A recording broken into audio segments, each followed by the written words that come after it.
প্রকৃত ধর্ম কি সেই নিয়ে আজকে একটা গল্প বলবো। একদিন এক সন্ন্যাসী কঠোর তপস্যা শুরু করলো ভগবানের দর্শনের জন্য। দিনের পর দিন সে তপস্যা করে চলল। হঠাৎ একদিন সে যেই গাছের তলায় বসে ধ্যান করছিল, সেই গাছের ওপরে একটি কাক এবং বক বাসা নিয়ে ঝগড়া করতে করতে কিছু খড়কুটো সেই সন্ন্যাসীর মাথায় পড়ল। সন্ন্যাসী ক্রুদ্ধ দৃষ্টিতে তাদের দিকেই দেখাতেই তারা ভস্ম হয়ে গেল। সেই দেখে সন্ন্যাসী ভাবলো তার তপস্যা পূর্ণ হয়েছে। তিনি বেজায় খুশি হলেন। খাবারের সন্ধানে তিনি বেরিয়ে পড়লেন গ্রামে গ্রামে। গ্রামে ভিক্ষা করে যা জুটত তাই দিয়ে তার খাওয়া দাওয়া চলতো। একদিন ভিক্ষা করতে করতে সেই গ্রামের একটি বাড়িতে এসে দাঁড়ালো। বাইরে থেকে বলল, মা, দুটি ভিক্ষা দেবেন? ভেতর থেকে এক মহিলা কণ্ঠের আওয়াজ এলো, বাবা, একটু অপেক্ষা করুন, আমার স্বামী কাজে যাবে, আমি ওনাকে খাবার দিচ্ছি। স্বামী বেরিয়ে গেল। তখন সন্ন্যাসী বলল, মা, দুটি ভিক্ষা দেবেন? ভেতর থেকে আবার সেই মহিলা কণ্ঠ বলল, বাবা, একটু অপেক্ষা করুন, আমার শ্বশুর শাশুড়ি অসুস্থ, ওনাদের স্নান করিয়ে আমি খেতে দিচ্ছি।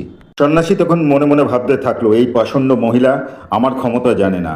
রেগে যখন তিনি মনে এই কথা ভাবছে, তখন ভেতর থেকে ভদ্রমহিলা বলে উঠল, বাবা, সব তোমার কাকবক ভস্য করা নয়, তুমি একটু অপেক্ষা করো। সন্ন্যাসী ভাবলো, এই ভদ্রমহিলা আমার কথা কি করে জানলো যে আমি কাকবক ভস্য করেছি?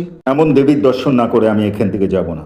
কিছুক্ষণ বাদে ভদ্রমহিলা ঘর থেকে বেরিয়ে এসে বলল, এই নাও বাবা তোমার ভিক্ষা। সাথে সাথে সন্ন্যাসী ছুটে গিয়ে সেই মহিলার পা ধরল। বলল, মা, আপনি কি করে জানলেন যে আমি কাকবক ভস্য করেছি? তখন ওই মহিলা বলল, বাবা, আমি সংসারের সবকটা কাজ ঠিক ঠিক করে এই দিব্য চক্ষু লাভ করেছি, তাই বলতে পারলাম। পরে এরকম আরও ভিডিও নিয়ে আসছি, অনুগ্রহ করে আমাদের সাথে জুড়ে থাকুন। আর চ্যানেলটিকে ভালোবাসা জানাতে অতি অবশ্যই সাবস্ক্রাইব করুন।